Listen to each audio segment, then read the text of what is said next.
E aí, galera, tudo bom? Preparados para mais uma revisão? Então, segue a vinheta.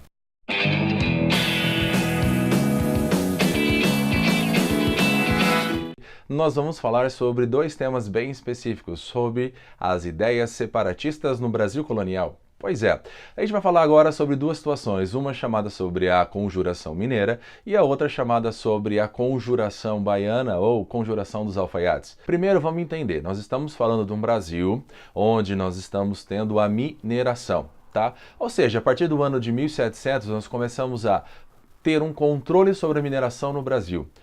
Portugal estabeleceu as casas de fundição para cobrarem um imposto chamado de quinto, juntamente com outros, tá? Ao mesmo tempo, o que você passa a ter? Um local que vai distribuir terras para os colonos, chamados de Casa das Intendências, onde eles vão permitir que as pessoas explorem ouro. O combinado é o seguinte, vocês exploram ouro, no entanto, vocês têm que me pagar impostos, ok? E aí Portugal começou a perceber que no início, nossa, estava todo mundo pagando o quinto, estava todo mundo organizado e tal, só que alguns mineradores, insatisfeitos com a maneira como estavam sendo administradas as coisas, não queriam mais ficar pagando o quinto. E aí, como resultado disso, resolveram o quê? Fazer um jeitinho brasileiro, infelizmente, que era um contrabando de ouro, escondendo o ouro dentro de imagens religiosas, chamado Santinho do Pau Oco, ok? Portugal descobriu isso e acabou, vamos dizer assim, prendendo e condenando algumas pessoas por causa dessa prática. Mas os mineradores não deixaram de fazê-la, mesmo sabendo disso. Resultado dessa história, Portugal resolveu decretar mais um tipo de imposto, que seria como assim? O Brasil deveria enviar para Portugal no mínimo 100 arrobas de ouro por ano, certo? Ou mais ou menos aí 1.500 quilos de ouro por ano. Se caso isso não se concretizasse a cada 2 anos, Portugal teria o direito de cobrar um imposto chamado de derrama.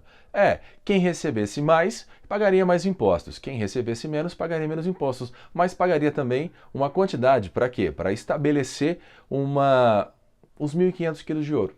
Tá? Então era um imposto um pouquinho violento, a gente pode dizer dessa maneira. Tá?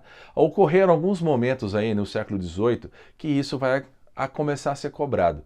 E isso deixava então os mineradores, tanto ricos quanto pobres, numa situação bastante triste, porque, eles estão lá minerando, extraindo, mesmo assim, explorando os escravos, mas era o ouro deles, tá?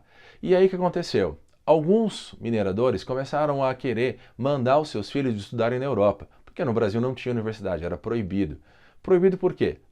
Desde o início do Pacto Colonial, a gente começou a perceber que dentro do Brasil não era permitido você ter indústrias.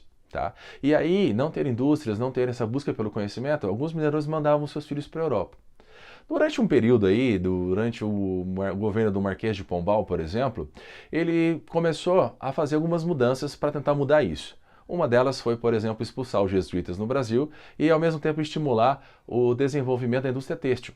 Só que, claro, essas mudanças desagradaram a Inglaterra e aí a Dona Maria I, rainha de Portugal, falou para o Marquês de Pombal, suspende tudo isso e voltamos a ser um país apenas exportador de mercadorias. Só que os anos foram se passando, a extração de ouro foi diminuindo e essa diminuição da extração de ouro acabou levando o quê? A uma dificuldade em pagar os 1.500 quilos de ouro anual.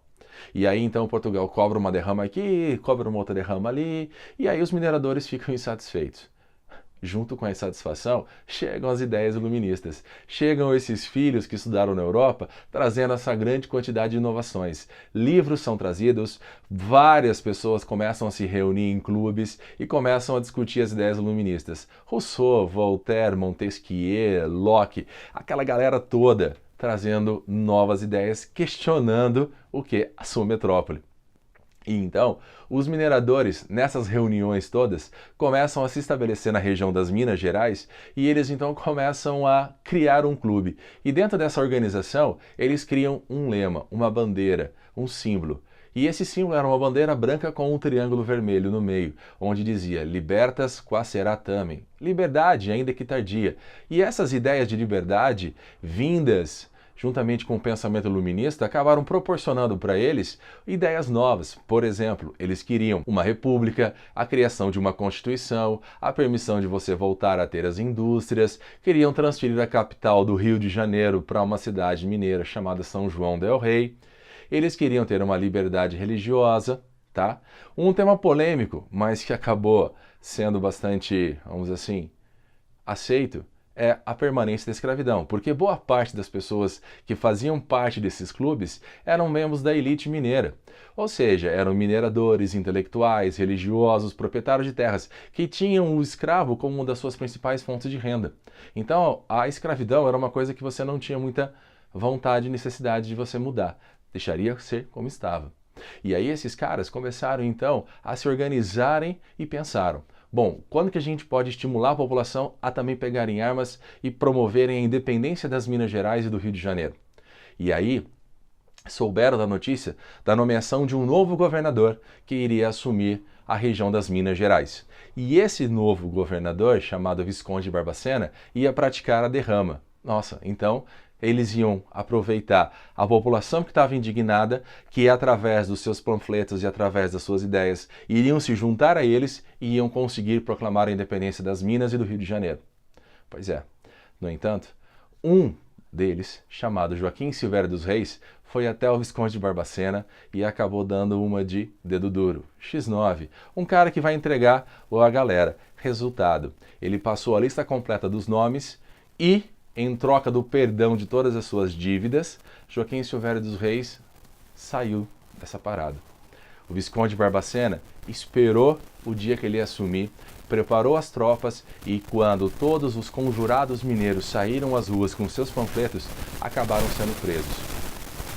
Na região das Minas Gerais, uma prática comum de Portugal era realizar uma investigação, uma devassa.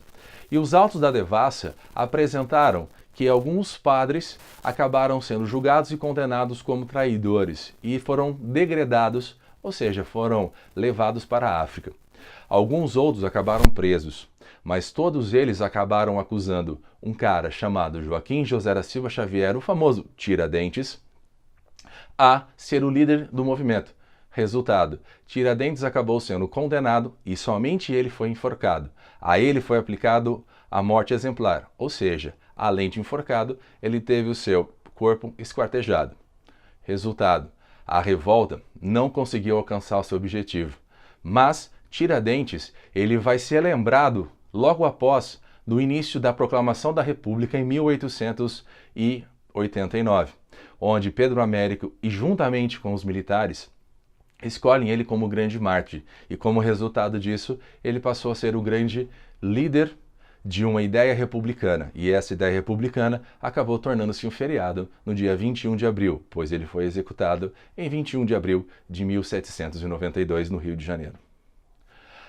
Agora a gente vai falar de uma outra ideia, que vai acontecer 9 anos depois.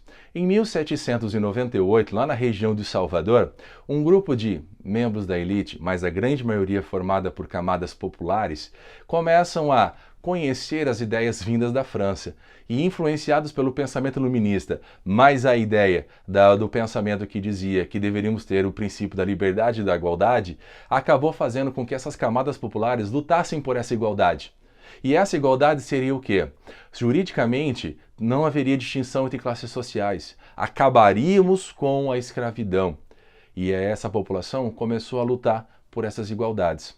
E dentro dessas reuniões, eles começaram a divulgar isso de que forma? Através de folhetos, através de livros, através de reuniões em praças. E aí a galera começou a perceber que era possível fazer uma transformação, uma revolução, criar uma república chamada República Baiana. Era possível criar uma nova Constituição, estabelecer uma igualdade entre todos. Portugal ficou sabendo. E aí Portugal fez uma devassa. E dessa devassa que Portugal fez, o que aconteceu a partir dali? Ela simplesmente foi atrás dos líderes. Várias pessoas foram julgadas. Os membros da elite praticamente foram absolvidos. Aqueles que eram escravos ou ex-escravos acabaram sendo açoitados e alguns presos. No entanto, 4 líderes negros acabaram sendo condenados à morte. E a eles coube também a forca e o esquartejamento, ou seja, a morte exemplar. A ideia de independência do Brasil, de libertar Salvador, a ideia de libertar a Bahia na Conjuração Baiana ou Conjuração dos Alfaiates, também não alcançou seu objetivo. No entanto, tanto a Conjuração Mineira quanto a Conjuração Baiana foram os primeiros atos da mobilização da população brasileira contra o controle da metrópole. E isso vai acabar gerando uma independência do Brasil lá em 1822. Mas isso aí a gente conta numa outra história, beleza? Se você não assinou nosso canal ainda, assina nosso sininho lá para receber as notificações e inscreva-se no canal. Se você gostou do vídeo, dá aquele like. Se você está com aquela dúvida, manda lá nos comentários que a gente vai respondendo assim que possível, ok? No mais, bons estudos, galera, e até mais!